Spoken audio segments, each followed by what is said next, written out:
তৌফিক দিয়েছেন নাকি? এই কারণে আল্লাহ রাব্বুল আলামিনের ঘোষণা, আল্লাহ লাহুল খালক কলাম, সৃষ্টি যার, আইন চলবে তার, নাকি?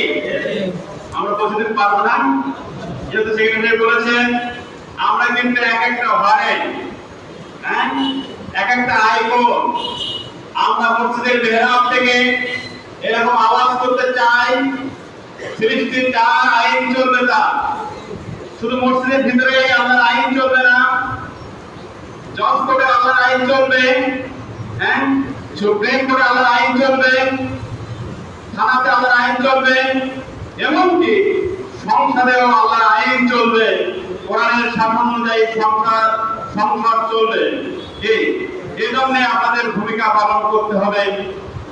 মেহরাবের যেমনভাবে ইমাম, ঠিক তেমনিভাবে আমরা সমাজেরও ইমাম।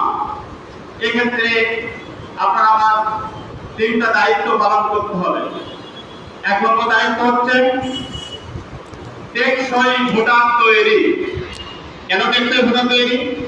দেখা গেল ইতিমধ্যে আমাদের সংগঠনের পক্ষ থেকে যেভাবে নির্বাচনে শরীক হয়েছে, ওই আপনার 69 থেকে শুরু করে পরবর্তীতে আরো কখনো 6টি, কখনো 10টি, কখনো 17, কখনো 18, কখনো 3, কখনো 2। কেন বাড়ানোর কথা ছিল, আসন বেড়ে যাওয়ার কথা ছিল, আবার কমবে কেন?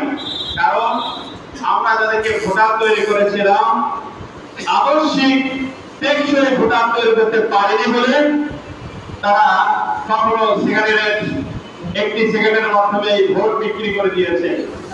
আমরা যদি বলতাম আল্লাহ বলার ঘোষণা, ইন্নাল্লাহা ইয়ামুরুকুম আন তুআদ্দুল আমানাতি ইলা আহলিহা, এই আমানত যথাযথ স্থানে পৌঁছে দিতে হবে। রাসূল কি বলেছেন? লা ঈমানা লিমান লা আমানাত লাহু, তার ঈমান নেই যার আমানত নেই। ঈমান এবং আমানত কিন্তু খুব কাছাকাছি। রাসূল আরো বলেছেন, মান দাল্লা আলা খায়রিন, যে ব্যক্তি কোনো নেক কাজে দেখে মানুষদেরকে আহ্বান করবে, ফালাহু মিসলু আজরি ফাইলিহি, যে ব্যক্তি এই কাজ করবে, যিনি নির্দেশনা দিয়েছেন তার সমপরিমাণ সওয়াবের অংশীদার হবে। এই হাইসারকে সামনে নিয়ে আমি টেকসই অর্থাৎ আখিরাতমুখী ভোটার তৈরি করবো, সেজন্য ঠুনকো টাকার কারণে ভোট বিক্রি না করে দেয়। পারবেন ইনশাআল্লাহ?